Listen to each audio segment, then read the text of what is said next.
राम जय जय राम। श्री राम जय जय राम। श्री राम जय जय राम। सच्चिदानंद भगवाननी जय। આજે સરસ મજાની એક વાત યાદ આવી હતી। એ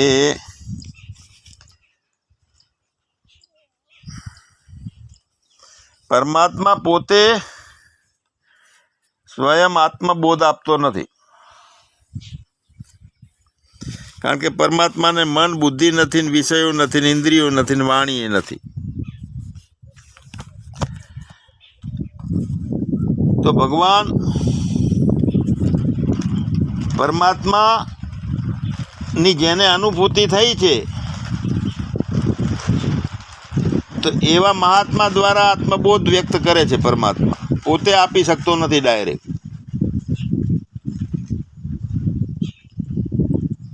અને એ મહાત્મા દ્વારા પરમાત્મા વ્યક્ત થતો હોય તો કોઈ વખતે મહાત્મા પોતે વ્યક્ત થઈ જતો હોય થોડો થોડો, અને કોઈ વખતે તો એ મહાત્મા પોતે જ વ્યક્ત થતો હોય। પરમાત્મા તો ખાલી બુદ્ધિની અનુભૂતિમાં હોય, વ્યક્ત ના થતો હોય પરમાત્મા।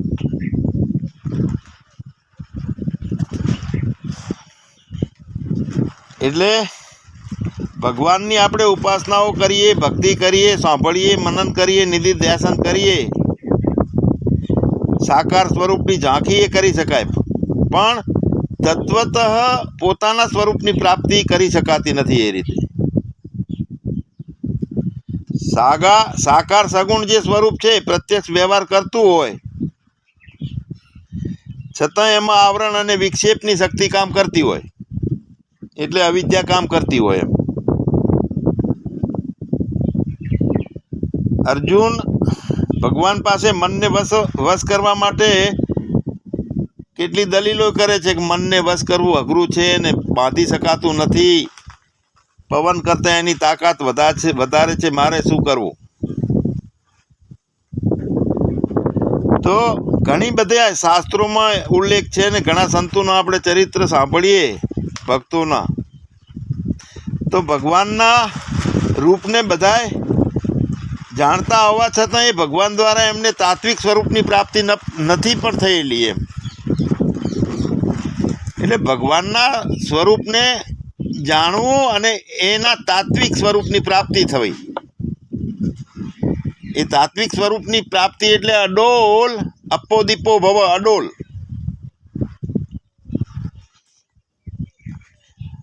તો જેને જેને આવા તાત્વિક સ્વરૂપની પ્રાપ્તિ થઈ છે એવા મહાપુરુષો દ્વારા જ્ઞાન થઈ શકે, પરમ જ્ઞાન છે તે। એટલે સામાન્ય લોકો જે અત્યારે સત્સંગની, મહાપુરુષોની અંદર જે કિંમત આંકે છે ને બધું એક હરખું, એવું નથી, પણ મહાપુરુષને તાત્વિક સ્વરૂપની નિતાંત જે પોતાની પ્રાપ્તિ છે એની કિંમત અનંત કોટી છે, અનંત કોટી। હવે જ્યાં આપણું અંતઃકરણ ચેકિંગમાં ચાલે છે, આ મહાપુરુષ સારો, આ ખરાબ, આ ક્રોધી છે, દુર્વાસા તો ઋષિ છે પણ ક્રોધી હતા, પરશુરામ પણ ભગવાનનો અવતાર કહેવાતા પણ અજ્ઞાન જેવું હતું, અને હાલમાં પણ આના કરતાં આ મહાપુરુષનું બહુ વેલ્યુ છે, બહુ મહાન છે, ઘણા બધા આગળ વધેલા છે, લોકો એના ખૂબ શિષ્યો છે। આ બધી અંદર દ્વૈત ભાવો ઊભા કરીને આપણે બુદ્ધિની અંદર રમત રમીએ, જ્યારે તાત્વિક જેમ છે એમ અનુભૂતિ હોય તો દ્વૈત ભાવ અને દ્વૈત ભાવનો સર્ગે આવતો નથી। એટલે સાક્ષાત્કારી મહાપુરુષમાં વૈરાગ, બોધ બધું હોય છે, ઉપરામતા પણ હોય છે, ત્રણેય હોય છે। અને છતાં મહાપુરુષોની પ્રકૃતિ અને સ્વભાવ રહેણી કહેણી બધાના નોખા નોખા હોય છે. આમ સાક્ષાત્કારની સ્થિતિ એક છે, મૂળ સ્થિતિ,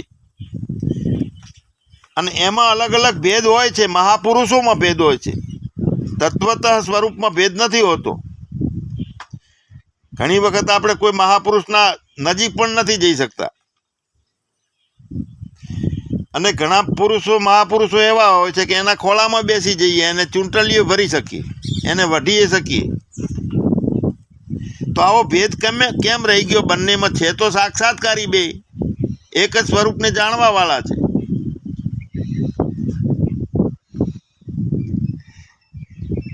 તો એનો જવાબ એ છે કે વૈરાગ છે, બોધ છે, ઉપરામતા છે, આ બધામાં જ્ઞાની મહાપુરુષોનો પરમ તત્વનો બોધ તો એક હરખો રહેલો છે. એમાં કોઈ પ્રકારનો ભેદ નથી તત્વનો બોધમાં. પણ વૈરાગ અને ઉપરામતા એ બધામાં અલગ અલગ ઓછા વધતું હોઈ શકે. અને આપણે જે વિવેક, વૈરાગ સિવાયનું જે વિવેક ને સળ સંપત્તિ જે છે ને, સળ સંપત્તિ એટલે અરે કેમ જતો રહ્યો સર્ગ આખો.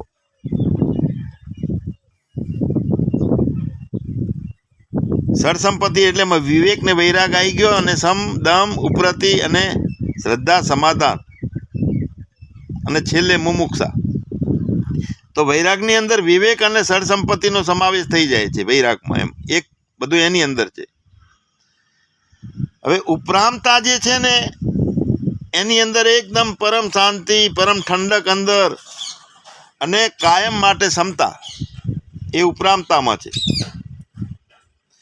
તો વૈરાગ અને ઉપરામતા એ બેમાં ઓછા વધતું પણ હોઈ શકે છે મહાપુરુષમાં. કોઈ મહાપુરુષ આપણને એકદમ શાંત અને સૌમ્ય લાગે, તો કોઈ આપણને ઉગ્ર લાગતો હોય. તો જે મહાત્મા ઉગ્ર હોય છે એની જીવન મુક્તિનો આનંદ એ કેવો હશે, અને જે શાંત, કરુણાવાળો, સર્વનો પ્રિય હશે, એ મહાપુરુષમાં જીવન મુક્તિનો આનંદ કઈ પ્રકારનો હશે? તો ઉગ્ર જે મહાપુરુષ છે, ક્રોધી છે, એમાં વિક્ષેપ સાથે એને આનંદ મળે છે જીવન મુક્તિનો. આવરણ તો છે નહીં, હટી ગયું છે, પણ વિક્ષેપ રહે છે. એટલે એના ભેદવાદ, એનો વિરોધ કરનારું ગ્રુપ વધારે આવે, સ્વીકાર ઓછો કરે લોકો. અને શાંત જે હોય છે એને જીવન મુક્તિનો વિલક્ષણ આનંદ એ લેતા હોય છે મસ્ત રીતે. એટલે સૌમ્ય અને શાંત પાસેથી બોધ જે છે ને એ લેવાનું આપણને હોયલું પડે એમ. કારણ કે ગમે તે કહી શકીએ, વઢી શકીએ, એની ભૂલ કાઢીને આપણે બતાવી પણ શકીએ કે આ તમારી ભૂલ છે. છતાંય એમ ના કે ના તમારી ભૂલ છે, આ રીતનું હું સાચો છું એમ. એની કેટલી ભૂલો આવતી હોય, પણ મહાપુરુષ શિષ્ય નહીં કે મુમુક્ષુની ભૂલો ના કાઢે, કારણ કે બધે પરમાત્મા દેખાતો હોય. એટલે જે ખરાબ સ્વભાવના છે, ક્રોધી છે, અને પોતે જ્ઞાન એને તત્વત થઈ ગયેલું છે, પણ વિક્ષેપ શક્તિ કામ કરતી હોય છે, તેની પાસે બોધ લેવામાં ઘણી વખતે આપણે સહન કરવું પડે છે. એટલે આટલો ભેદ મહાપુરુષોમાં રહે છે, તાત્વિક બોધમાં કોઈ નથી ભેદ. આમ ઘણી રીતે તો જોઈએ કે શાસ્ત્રોમાં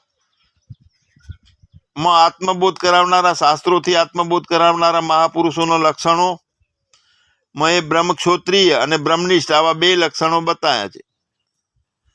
પણ એક વધારાનું લક્ષણ ઉપશમમ પણ બતાવ્યું છે ભાગવતમાં. ઉપશમમ એટલે આપણે કરીએ એનો અર્થ. હવે બ્રહ્મક્ષોત્રિય, બ્રહ્મનિષ્ઠ, આ બે તો આપણને વેદાંતમાં ઘણી વખત સાંભળવા મળે છે. તો ઉપશમમ આ પણ એનું લક્ષણ છે.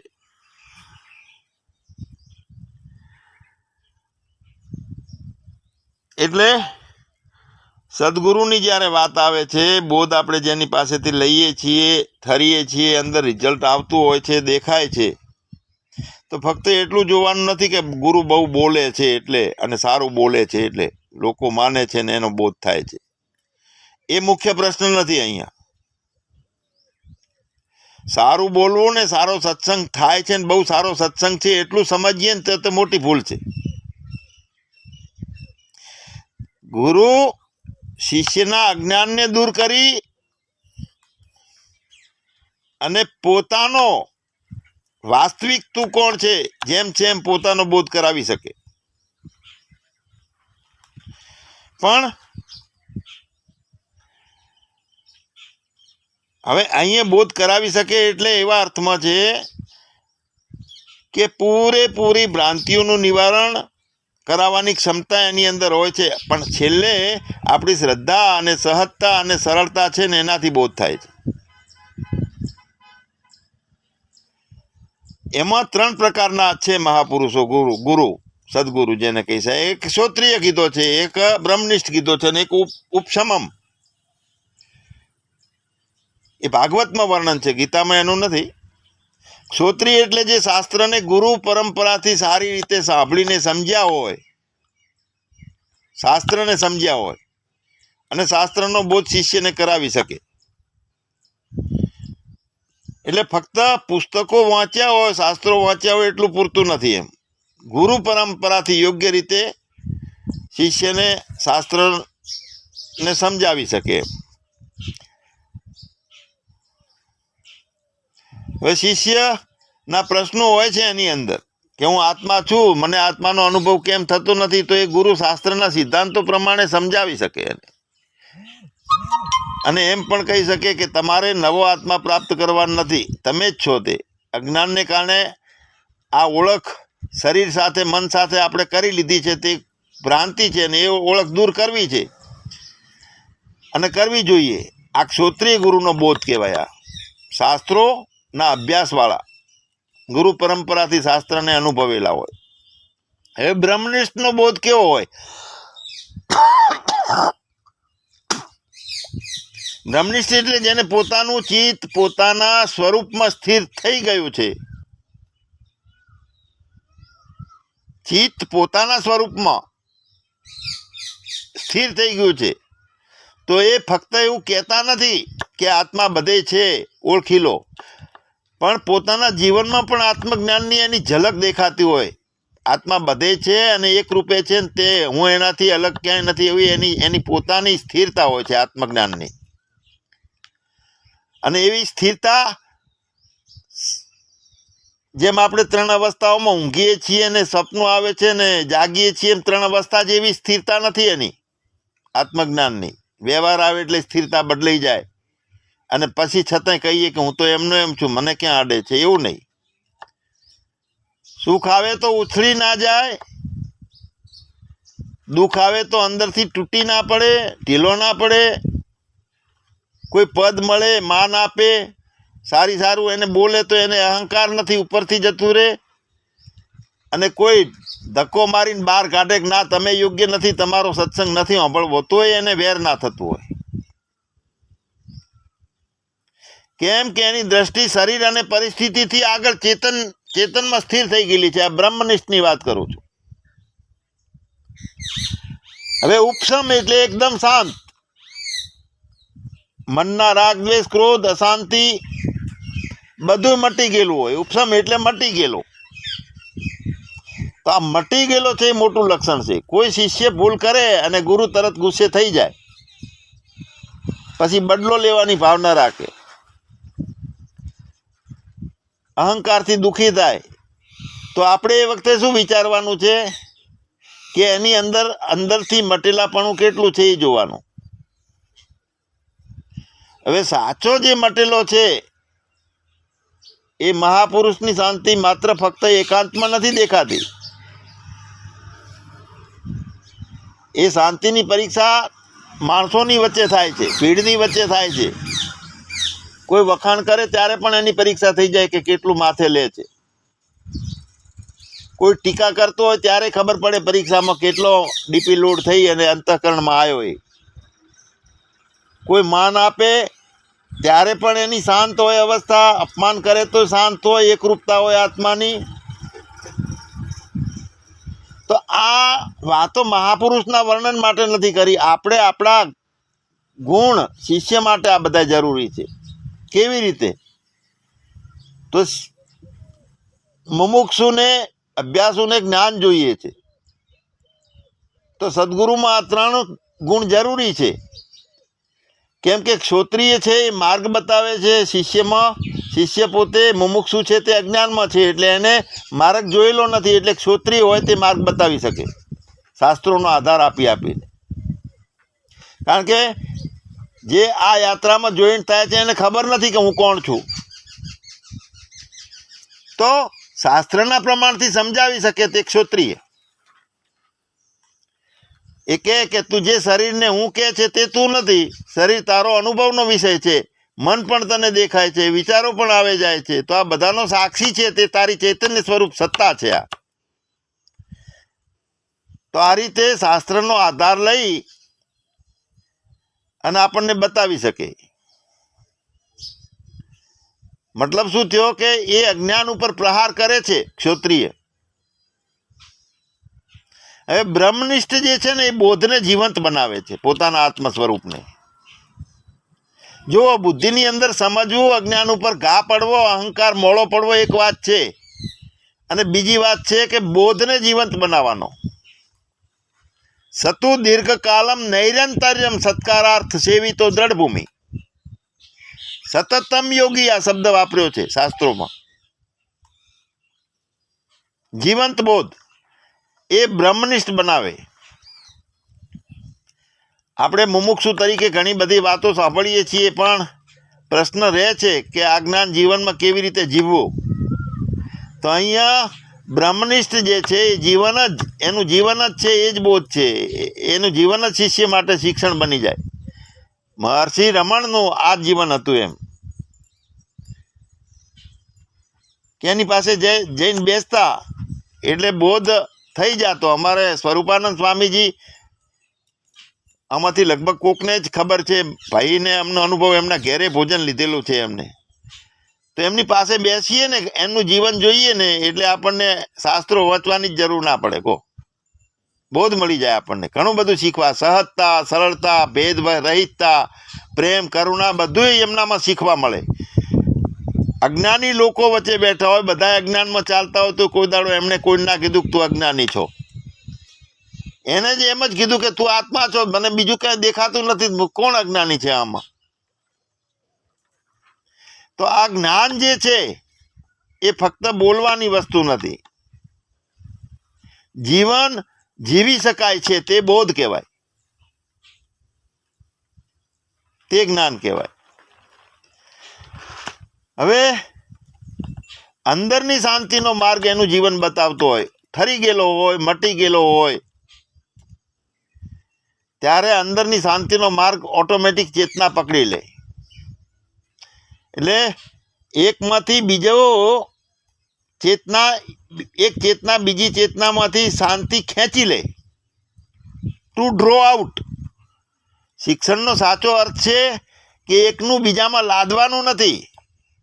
જ્ઞાનનો એક અર્થ છે કે એકનો બીજામાં લાદીએ છીએ, આ ભ્રાંતિ છે. ટુ ડ્રો આઉટ એટલે અંદર પ્રવાહિત થઈ જાય એક ચેતના બીજાની અંદર. કેમ કે જે વખતે જ્યારે એક ચેતના મટી ગયેલી દેખાય છે, પૂર્ણ બોધમાં દેખાય છે, પૂર્ણ વ્યાપક દેખાય છે, અને ત્યાં એ ચેતના બ્રહ્મ સ્વરૂપે છે એવો અનુભવ થાય છે, ત્યારે અંદરથી ભ્રાંતિ નિવારણ થઈ જાય છે ને, એટલે એ ચેતના બીજી ચેતનામાં પ્રવાહિત થવા લાગે છે. જેમ ખેતરમાં ચેરા બોતતા હોય છે તો પાણી ઓવરફ્લો થાય છે, તો પાળ તોડીને બીજા કેરામાં જતું રહે છે ને, તો બસ આ રીતે જ્ઞાન પ્રવાહિત થઈ જાય છે. પોતાના મનમાં ના રાગ દ્વેષમાં ફસાયેલો હતો અને સારું જીવન જોયું, મટી ગયેલા મહાપુરુષને જોવે છે, એટલે રાગ દ્વેષમાંથી પોતે પણ નીકળી જાય છે, અને કરંટમાં જે કાર્બન હતો સ્વિચમાં, એ કાર્બન દૂર થઈ જાય છે, એટલે કરંટ બધે પ્રવાહિત થઈ જાય. તો તો ગુરુની શાંતિ એને અરીસાની જેમ પોતાનું મન બતાવે છે એમ. ધીરે ધીરે ધીરે આપણે જ્ઞાન તરીકે એને સમજવા લાગીએ છીએ કે જ્ઞાન શું છે એમ. એટલે આપણી સમસ્યા બહારની પરિસ્થિતિમાં એટલી નથી કે જેટલી આપણી પોતાની માન્યતાઓમાં, મનની આસક્તિમાં અને અહંકારમાં જે છે સમસ્યા. એ બહારે કોઈ સમસ્યા છે જ નહીં. એક વ્યક્તિને નદી પાર કરવી તો એ કિનારે ઊભો રહીને પૂછતો હતો કે નદી કેવી રીતે પાર કરું. એટલે બીજો એક માણસ આવીને નકશો આપી ગયો કે લો આ નદીનો નકશો છે ને આવી રીતે બધા પાર કરે છે. બીજો એક જણો આવીને વિડીયો આલી ગયો વોટ્સઅપમાં કે જો આવી રીતે નદી આ લોકો પાર કરે છે, આવી રીતે કપડાં છે, આવી રીતના બીજાના ખભા પકડ્યા છે, આવી રીતનું જ્ઞાન બતાવી ગયો. તો આ બધું શાસ્ત્ર જ્ઞાન થયું. હવે એક માણસ પોતે નદી પાર કરી અને સામે કિનારે પહોંચેલો હતો, તો એણે એમ કીધું કે આ રસ્તેથી આવો, અહીં પાણી ઊંડું છે, અહીંથી સરળતા થશે. તો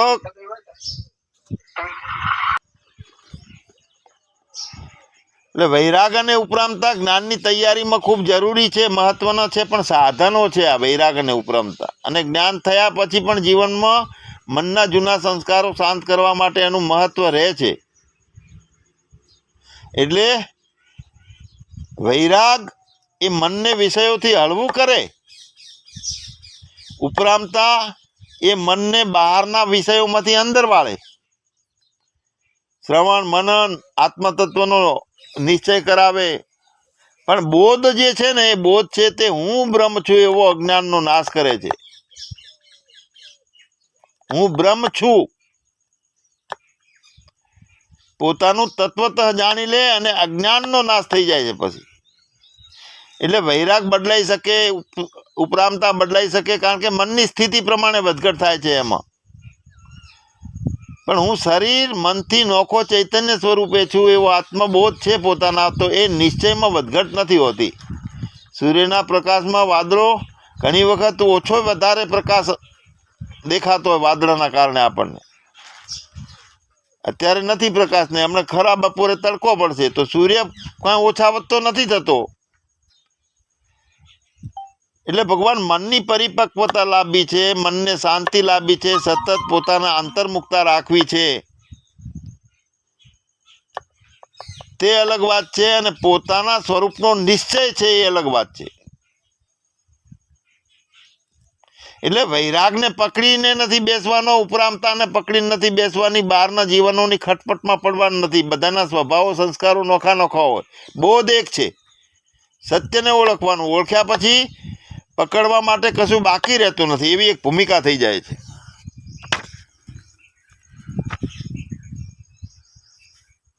તો ઘણી વાતો રહી જઈ અને ઘણી વાતો કપાઈ પણ જઈ.